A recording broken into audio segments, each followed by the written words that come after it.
Why are people losing Kaddish? Yeah. I mean, it's very... Suffer for this now. It's very easy to... The whole issue with Bet Knesset is very, very easy to at least give one of the reasons that it could be a reason that HaShem is simply shutting down our Bet Knesset and not wanting our Kaddish, not wanting our Minyanim. And the easiest reason I can think of, again, I don't know exactly what's in Hashem's mind, but I can give you a reason that's very obvious, which is that the Minyanim that we have today are simply a disaster. You know, either you have a situation where you go to a Minyan, but people are talking in the middle of prayer, and the Shulchan Aruch says that a person that talks in Bet Knesset, is Avera is too big. His Avera is too big. The Zohar Kadosh says a person that talks in Bet Knesset, en lo chelek be'elokei Israel. He has no God, this person. He's an atheist. Why? Because he's talking in Bet Knesset. He goes, if not he's talking just mundane things in Bet Knesset. And not even during the prayer, even if it's before. He's talking mundane things in the Bet Knesset. This person doesn't believe in God. Why? Because this is a house of God. How are you talking about mundane things? Needless to say, somebody talks in the middle of prayer. Somebody talks in the middle of prayer. Shulchan Aruch says the Avera is too big, and it's the only thing in the Shulchan Aruch that he says, that Rabbi Yosef Karo says, this is too big. Why? Because everybody's prayers are being held up because of this. So talking in Bet Knesset is a very, very simple thing that you can say people are unfortunately doing almost every Bet Knesset. You go to prayer, you're not really sure whether it's Kaddish or it's somebody's conversation sometimes that you're saying amen to. That's one. Second reason is that unfortunately, Rabotai, there are many places where the minyan itself is not kosher. The minyan itself is not kosher, where you have rabbis and keilot that are counting people for minyan that are not shomrei Shabbat. People are not keeping Shabbat and they're counting him as part of the 10 for minyan. Or they give these people an aliyah, they say Birkot Torah and people say amen, which is a sin for everybody. It's bracha levatala, it's saying Hashem's name in vain. A mechalel Shabbat goes up to the Torah, says Birkot Torah is one of the main aliyot. If he says the bracha, people say amen, it's a sin for the entire keilah of using Hashem's name in vain. It's bracha levatala. Why? He's an idol worshipper. Now let's say amen. He's an idol worshipper. Mechalel Shabbat is an idol worshipper. That's what the Kadosh Baruch Hu says. That's what Shulchan Aruch says. That's what the Zohar says. What the Gemara says. Someone Mechalel Shabbat gets an aliyah on Shabbat, and they give, and the people want saying amen. So Kadosh Baruch Hu says, "Madu abati ve'anish." Why did I come in? There's no person. What do you mean no person? What do you mean there's no person? There's no leader here to rebuke. So what is this? You giving a Mechalel Shabbat an aliyah? How do you give him an aliyah? Why don't you give the Christian guy an aliyah also? Why don't you give the janitor from Mexico, that's a goy, an aliyah also? Why don't you give Mustafa an aliyah also? Barack Obama an aliyah also? It's the same thing. How are you going to give him an aliyah? So that's the problem. Many Batei Knesset, unfortunately, are not kosher places. Why? Minyan is not kosher. The minyan is not kosher. You know how many emails I get from places where people are telling me, listen, I go to this Knesset and it's like half the people are driving on Shabbat. I say, find a new Bet Knesset. If you don't have a kosher minyan, find a new Bet Knesset. If enough people did this, guess what? The rabbis will be forced to change. I'm not saying kick out the people that are not keeping Shabbat. Even the Rambam doesn't say to kick out the people that are not keeping Shabbat. But don't give them an aliyah. Don't count them as part of minyan. Yeah, but what if they get offended? Let them get offended. Let them get offended. Why are you so worried about the Mechalel Shabbat getting offended, but you're not worried about HaKadosh Baruch Hu getting offended? He should know he's a Mechalel Shabbat. He has certain treatment. What's that treatment? Like a goy. A bad one, not a good one, because there's many good goyim. A good goy comes to the Bet Mikdash, wants to give a korban, we accept this korban. Mechalel Shabbat comes to Bet Mikdash, wants to bring korban, reject the korban. Go give it to your mother. Why? Because you're desecrating Hashem's name every day. Let him get offended. Why? Once he realizes that our Torah is not a novel. Our Torah is not subject to interpretation. Our Torah is our Torah Kedosha, as HaKadosh Baruch Hu gave it us on Mount Sinai. That's what you're celebrating in Pesach. Celebrating the exile, celebrating that we got out of there. The Exodus. We got out of there. For what? To get the Torah. So many Batei Knesset, they have non-kosher minyanim, or they have a kosher minyan, but they give the aliyot to all the rich guys that are mechalel Shabbat. So HaKadosh Baruch Hu says, a minyan like this, who needs it? Who needs this? I came to such a place, but there's nothing there.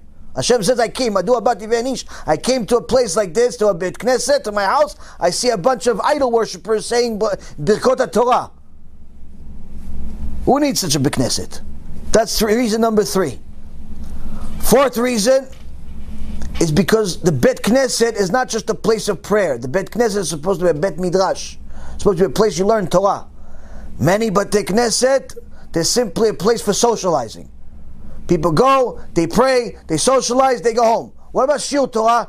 Not now, maybe once a week on Shabbat. But you have 7 days a week. What do you do with the other 6 days? No, people are busy. Yeah, so they're busy, so tell them not to be busy and come learn Torah. If you don't teach Torah in a Beit Knesset, there's no point to the place. There's no point to the place. You have to teach Torah in a Beit Knesset. So these are just some of the reasons that I can think of that are clear as why Kadosh Baruch Hu simply is shutting down all of our Beit Knesset. Maybe if we don't have it for a while, we'll miss it and we'll appreciate it more. Why? Because when you don't have something, that's when you appreciate it. When you have it and it comes easy for you and you walk into God's house 3 times a day, it's like it's your house and you start feeling comfortable. And that's why it says, and the prophet says, that when a third Bet HaMikdash is built, there's going to be a rule. Same rule that they had at the first and the second Bet HaMikdash. What's that rule? The rule is that if you enter in the northern entrance, you're not allowed to exit from the northern entrance. You have to exit from the southern one. If you entered from the east, you're not allowed to exit from the east. You have to exit from the west.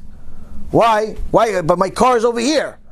Why do I have to go all the way to the end, to the other side, then go all the way around the building? It's going to take me just 40 minutes just to get there.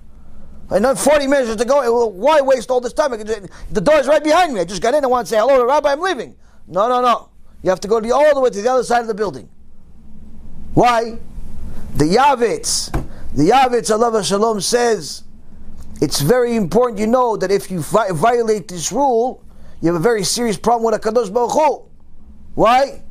If you enter and exit the same place, from the same door, if it's your house, it's not a problem.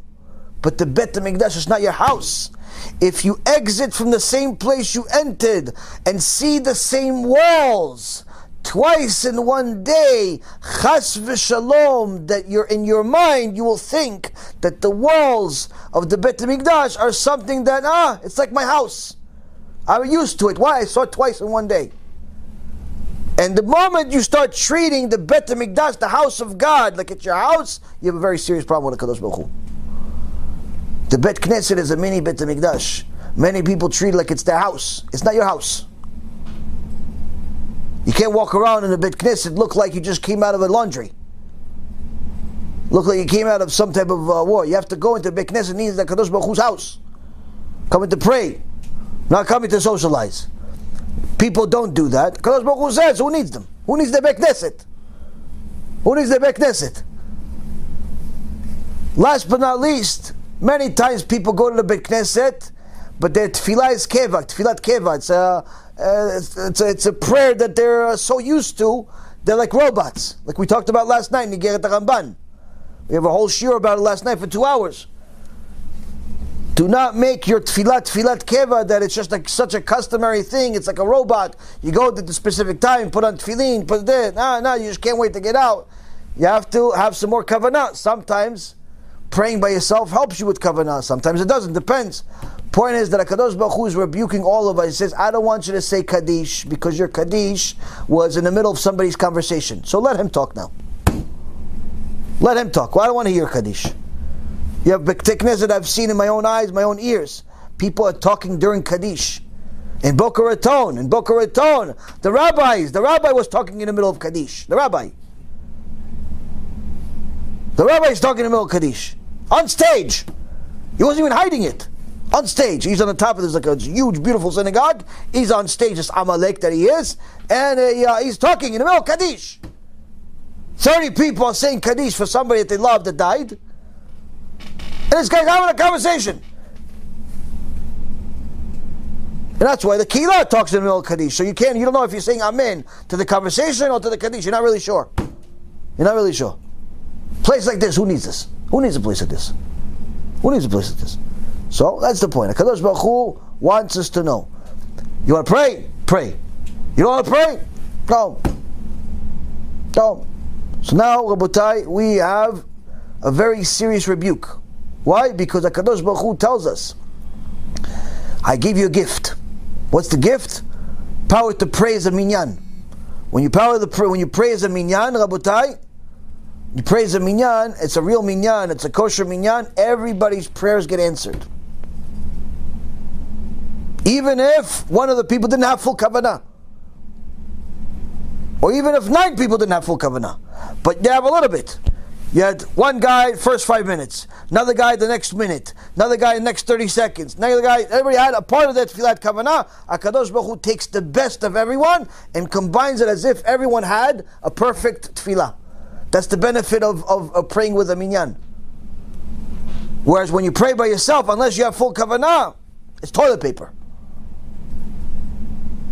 And it's hard. It's hard to have kavanah every single time. Yetzirah works hard on your tefillah. It's very hard.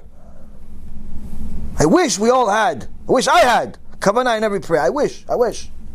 It's like having Olam HaBa in this world. Have kavanah in every prayer. It's hard.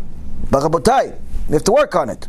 So, that means that the minyan has a very big benefit if it's a kosher minyan. But if half the kehillah acts like goyim, a third of them is really goyim, the other part that's left you're not really sure. Some places you actually have real goyim. They look like more like Jews than the Jews. But they don't even tell the rabbi that they're in the process of conversion. So they count them as part of the minyan. Point is, Rabotai, we have to clean up our acts.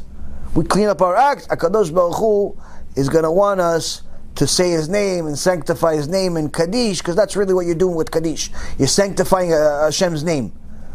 You're sanctifying Hashem's name. But when you're sanctifying Hashem's name, when you're giving compliments, but at the same time insulting, Hashem says, I don't want this and I don't want this. It's like having a wife, you say, I love you, pach! Give her a nice righty, right in the morning. Good morning, pach! She says, honey, don't say good morning, don't say you love me, just don't touch me. Right? That's what HaKadosh Baruch Hu is telling us. Don't say Kaddish, don't say nothing, just stop insulting me by talking in a Bet Knesset. Stop insulting me by putting Reshaim to be the rabbis or to be the people that go up to the Torah, or the Baal Koreh is a Mechalel Shabbat, or is a married to a Goya. Or as some places have, the Baal Koreh has a good voice, but he's a wicked person. But they make him Chazan anyway. And the Gemara Masechet Ta'anit says, a place that has a Chazan, that has good voice but bad actions, he, instead of bringing a bracha to the kehillah, he's bringing a klala. He's cursing the entire kehillah. Why? HaKadosh Baruch Hu hates him. Hates him. So we have to clean up our acts. And they say, oh, don't be judgmental. I'm not being judgmental. HaKadosh Baruch Hu is being judgmental. HaKadosh Baruch Hu is being judgmental. Our job is not to be judgmental. Our job is to apply the law. Because if we apply the law, then HaKadosh Baruch Hu is happy. If we don't apply the law, then He has to do the job. He has to apply the law. But He applies the law with coronavirus. He applies the law with different ways. So I promise you, it's better that we apply the law than He does. Next question and then we're done.